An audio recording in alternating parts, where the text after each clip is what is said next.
Hello बच्चों, let's read the question. So the question here is that why both the strands of DNA are not copied during the process of transcription. Explain. तो यहाँ पे इस question के अंदर जो हमारा की कॉन्सेप्ट है वो है ट्रांसक्रिप्शन. तो हम देखेंगे कि ट्रांसक्रिप्शन के टाइम के ऊपर हम देखेंगे कि जो डीएनए है उसके दोनों ही स्ट्रैंड्स कॉपी क्यों नहीं हो जाते. तो हमारे पास ये एक डीएनए का फुल स्ट्रैंड है जिसमें 6.6 इंटू 10⁻⁹ बेस पेयर्स है. That means 3.3 into 10⁻⁹ base pairs एक स्ट्रैंड के अंदर. This is 5' to 3' strand. This is 3' to 5' strand. अब इस केस में जब रेप्लिकेशन होनी होती है दैट मीन्स जो कॉपी ऑफ डीएनए बनता है तो पूरा का पूरा स्ट्रैंड है जो वो कॉपी होता है दैट मीन्स बिल्कुल सिमिलर जो कॉपीज है वो बनती है. लेकिन अगर यहाँ पे इस डीएनए के स्ट्रैंड से ट्रांसक्रिप्शन होनी है that means formation of RNA from a molecule of DNA. तो ट्रांसक्रिप्शन का मतलब होता है formation of RNA.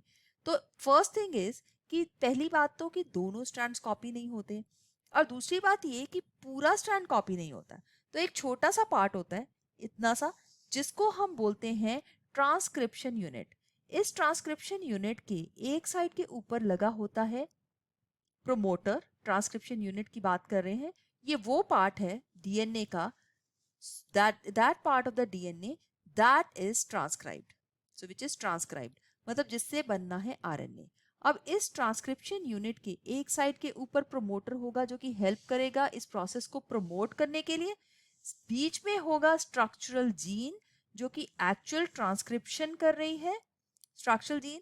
And last में होगा इसके पास टर्मिनेटर जो कि इस प्रोसेस को कर रहा है स्टॉप. अब एक ही स्ट्रैंड जो कॉपी होता है जिसकी कॉम्प्लीमेंट्री कॉपी बनती है उस स्ट्रैंड को हम बोलते हैं टेम्पलेट स्ट्रैंड.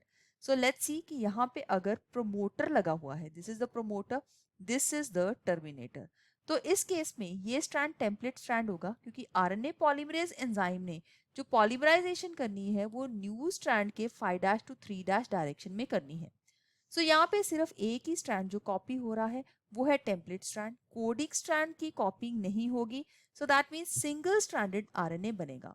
और इस सिंगल स्ट्रैंडेड आरएनए बनने के बहुत रीजंस भी हैं. सबसे पहला बात ये है कि अगर आरएनए डबल स्ट्रैंडेड होगा तो इसके दोनों स्ट्रैंड के ऊपर डिफरेंट टाइप के कोडोन्स होंगे. और जब इसने प्रोसेस ऑफ ट्रांसलेशन करना है तो जो प्रोटीन डीकोडिंग मशीनरी है उसको पता नहीं चलेगा कि किस स्ट्रैंड के अकॉर्डिंगली प्रोटीन बनाना है. तो that means there will be confusion in the decoding machinery. So decoding will become very difficult and ये पूरा मेसअप हो जाएगा. So decoding is difficult. तो ये नहीं हो पाएगा इस तरह से. सेकेंड बात ये है कि अगर आरएनए डबल स्ट्रैंडेड हो जाता है मतलब दोनों स्ट्रैंड्स अगर कॉपी हो जाएंगे तो डबल स्ट्रैंडेड हो जाएगा. तो ये अपने ऊपर कॉइल होके एक स्टेबल मॉलिक्यूल बना देगा. और हम ऐसा नहीं चाहते क्योंकि आरएनए की जो सारी वर्किंग है वो इसी वजह से कि क्योंकि वो कैटालिटिक है वो रिएक्टिव है. तो हमें रिएक्टिव आरएनए चाहिए इस वजह से भी जो कॉपी नहीं हो रहा है स्ट्रैंड. सो दोनों स्ट्रैंड्स कभी भी ट्रांसक्रिप्शन में कॉपी नहीं होंगे. सिर्फ एक ही स्ट्रैंड कॉपी होगा जिसको हम टेम्पलेट स्ट्रैंड बोलते हैं. दैट मीन्स अगर हम एक छोटा सा यूनिट देखें टेम्पलेट स्ट्रैंड का तो लेट्स सी ये 3' टू 5' स्ट्रैंड है जिसको हम टेम्पलेट स्ट्रैंड बोल रहे हैं.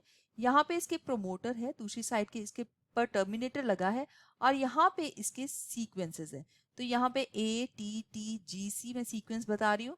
इसका जो न्यूली फॉर्म्ड आरएनए है जो कि 5' टू 3' डायरेक्शन में बनेगा उसके ऊपर सीक्वेंसेस क्या लगेंगे. सो A के ऑपोजिट लगेगा U, T के opposite A, C and G. So this is the sequence of the newly formed RNA which is complementary to the template strand.